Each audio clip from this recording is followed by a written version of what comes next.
Mein Name ist Alexander Harm. Ich bin selbstständiger Kaufmann seit 26 Jahren und bin seit 4.7. mit in der Basis als Gründungsmitglied.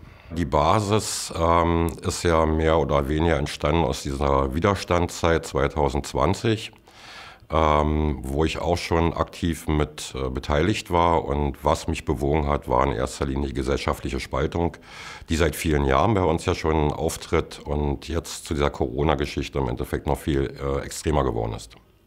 Die Basis, denke ich, ist ein völlig neues Projekt, weil viele Menschen mit sehr unterschiedlichen Ansichten aus sämtlichen gesellschaftlichen Schichten zusammenkommen und lernen, miteinander zu reden und auch andere Meinungen auszuhalten. Das ist für mich ein Aspekt, bei der Basis mitzumachen.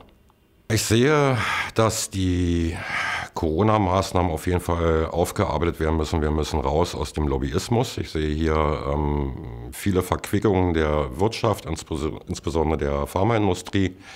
Und da sollten wir ansetzen und vor allen Dingen, wie gesagt, eine Basisdemokratie einzuführen, wo der Bürger ein höheres Maß an Mitbestimmung hat.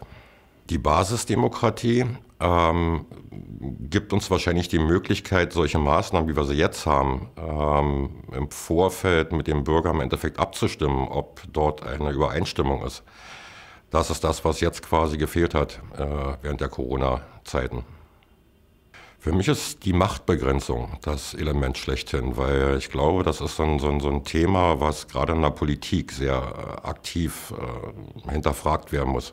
Weil dort, man sieht es ja so ein bisschen bei diesem Postengeschacher, was in der Politik stattfindet, dass man da definitiv eingreifen muss.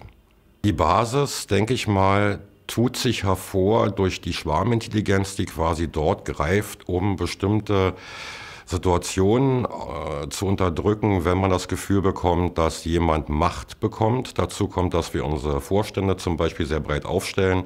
Und ich vermute sehr stark, dass wir das doch gut kompensieren können dadurch. Auch über den Schwarm hinaus und dass viele intelligente Menschen sehr schnell erkennen, wer es gut meint und wer es schlecht meint. Wenn man viele Menschen hat, die Entscheidungen treffen aus dem Volk heraus, werden diese Menschen auch mit vielen unterschiedlichen Meinungen immer noch die richtige Entscheidung treffen.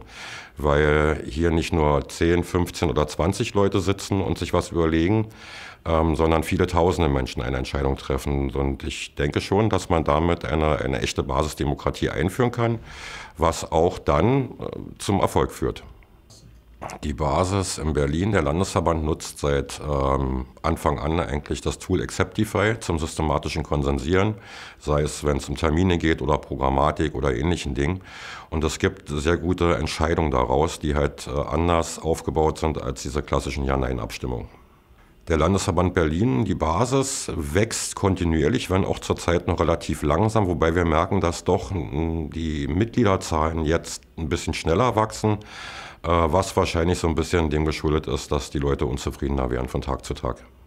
Die Menschen kommen zu uns, weil sie größtenteils die doch erheblichen Eingriffe in die Freiheit mittlerweile sehr kritisieren.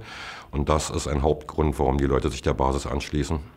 Ich würde mir wünschen, dass die Basis politisch wirklich eine starke Kraft wird und wir einen gewissen Einfluss auf die Altparteien haben können, um das gesellschaftliche Bild im Ganzen mal etwas zu ändern und vor allen Dingen wieder in den Dialog zu kommen und nicht immer nur auszugrenzen.